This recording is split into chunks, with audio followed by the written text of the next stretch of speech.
दोस्तों, जैसा कि हम जानते हैं, कालखंड को 4 भागों में बांटा गया है।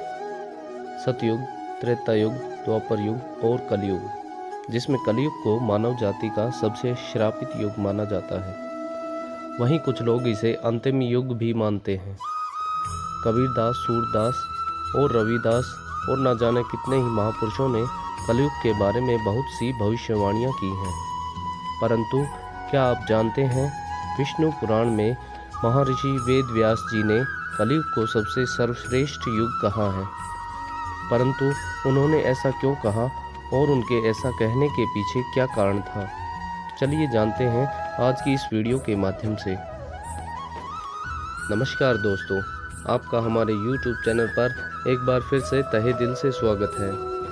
अगर आपको हमारी वीडियो पसंद आए तो एक लाइक कर दें और कमेंट के माध्यम से अपनी राय जरूर बताएं।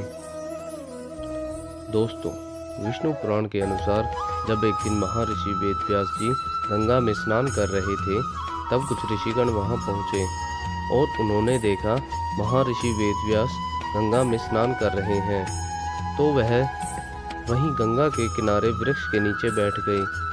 फिर कुछ समय बाद महर्षि वेद व्यास जी ध्यान लगाकर खड़े हुए तो कहने लगे, युगों में सर्वश्रेष्ठ युग कलयुग है। यह कहकर महर्षि वेद व्यास जी फिर से ध्यान में लग गए। युगों में सर्वश्रेष्ठ युग कलयुग सुनकर वहां पेड़ के नीचे बैठे ऋषिगण आश्चर्यचकित हो गए और वह कहने लगे, व्यास जी ऐसा क्यों कह रहे हैं? क्योंकि उन्होंने सुना था कि युगों में कलयुग सबसे श्रापित युग है। फिर जब महर्षि वेद व्यास जी स्नान करके बाहर निकले तो ऋषिगण व्यास जी से पूछने लगे कि आपने कहा कलयुग सबसे सर्वश्रेष्ठ युग है, इसका क्या अर्थ है? क्योंकि आप जैसे महर्षि यूं ही कुछ भी नहीं कहते। हम इस विषय को समझना चाहते हैं।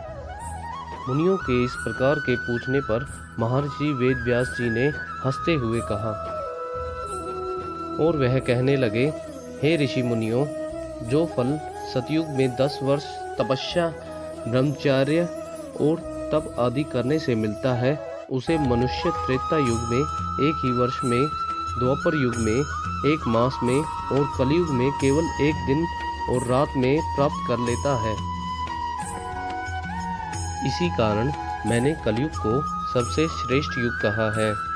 कलयुग में थोड़ी सी परेशानी से ही मनुष्य को महारथ की प्राप्ति हो जाती है और इसलिए मैं कलयुग से अति संतुष्ट हूँ और इसे सभी युगों में श्रेष्ठ मानता हूँ। इसलिए हे मुनिगण, मेरी यह सलाह है कि कलयुग में मनुष्य अपने जीवन को सरल और सुखी बनाने के लिए सदा सद्भक्ति के मार्ग पर चलकर अपना कल्याण करवा सकता है। आशा करता हूँ आप इस वीडियो के माध्यम से समझ गए होंगे कि किस प्रकार कलयुग श्रेष्ठ युग माना गया है। अगर वीडियो अच्छी लगी हो तो वीडियो को एक लाइक कर दीजिए और इसी प्रकार की वीडियो देखने के लिए चैनल को सब्सक्राइब कर दीजिए। तो मिलते हैं इसी प्रकार की और एक वीडियो में। धन्यवाद।